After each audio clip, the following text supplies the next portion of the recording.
So it stands for Special Executive for Counterintelligence, Terrorism, Revenge, and Extortion. It's a little bit of a stretch. They tried real hard to get Spectre to make sense as an acronym, but I love it.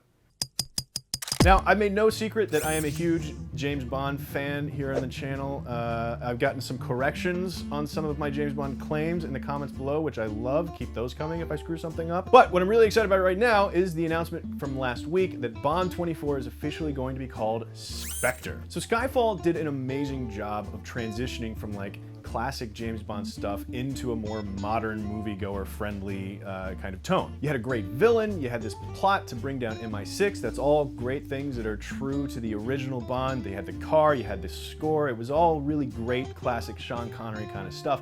Plus you had a lot of backstory with the character, which is a much more modern trait of our heroes in movies today. Which is really cool because Bond has always been one of the colder, sort of more aloof characters that we've ever had on screen. So it makes a lot of sense that now for the follow-up to Skyfall, they're going back to the OG enemy of Bond, Spectre. Now a while back I did a big piece on the legality and the rights issues surrounding Spectre and how they've recently reverted back to the filmmakers so that they can now use Spectre again, and most importantly, Ernst Stavro Blofeld, the coolest Bond villain ever. And Blofeld is where Christoph Waltz comes in. Now currently, he's been billed as a character named Oberhauser, who in the world of James Bond was an Austrian ski instructor that Bond actually formed this really paternal relationship with after his parents had died. He learned how to ski from this guy, because that's a Bond thing, right? His parents are dead, he's an orphan, so naturally, his new father figure is an Austrian ski instructor. That's just so perfect. And there's been a rumor that's been floating around that Christoph Waltz character, this Oberhauser character, will, in the course of Spectre, become Blofeld, or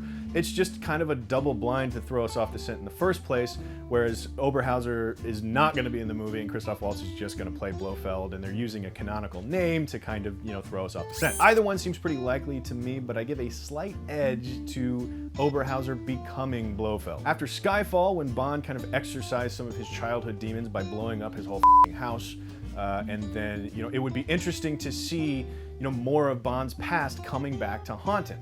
Plus, after the whole John Harrison Khan thing from Into Darkness, I just really want to believe that Hollywood has learned something and that it's a bad idea to do that. The point is, you can't call a Bond movie Spectre and not have Ernst Stavro Blofeld show up. You just can't do it, especially not when you have Christoph Waltz standing there ready to play him. But I'm really excited about what they're doing with the 007 franchise. Sure, Casino Royale rebooted the character, brought his story back to the beginning, but now with Skyfall and with what they're doing with Spectre, they're bringing the whole franchise back to where it started. Not the origins of the character, but the origins of the franchise. So at the end of Skyfall, we get a Bond who is completely unattached, he's cold, he's a killer, he doesn't have any, like, you know, mom issues tied up with M anymore. He's ready to just kick a lot of ass just for the sake of kicking a lot of ass. So now he's got Dave Bautista is gonna be a badass henchman that he's gotta fight. He's got Spectre is back. They're gonna be, you know, doing their crazy blow up the world kind of plots. It's going to be awesome. Plus he's got presumably his greatest villain ever in Ernst Stavro Blofeld, as played by Christoph Waltz,